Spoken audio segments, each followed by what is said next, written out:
সাবেক প্রধানমন্ত্রী খালেদা জিয়ার জানাজার নামাজে দেখুন কত মানুষ এসেছিল।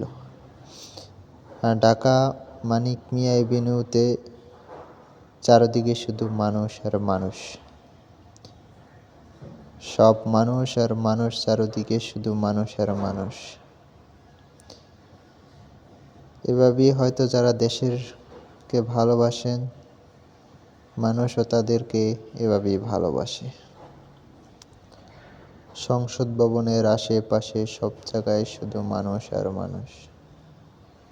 দেখে নিন কি পরিমাণ আসলে মানুষ তার জানাজায় উপস্থিত হয়েছিল। আমরা একই মাসে পরপর 2 জন দেশপ্রেমিককে হারালাম।